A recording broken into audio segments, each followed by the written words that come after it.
Meksikada narkokartel davlatga qarshi urush boshladi.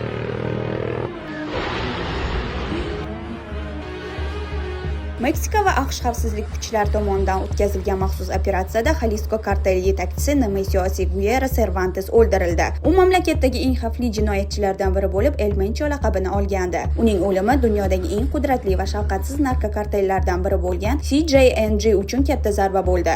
El Menchoning yo'q qilinishi ortidan mamlakatda ommaviy tartibsizliklar boshlandi. Kartel yetakchisining o'limi haqidagi xabardan so'ng jangarilar urush e'lon qilishdi. Hozirda Meksikaning 19 ta shtatida tartibsizliklar yuz bermoqda. Guadalajarada ko'cha janglari davom etmoqda.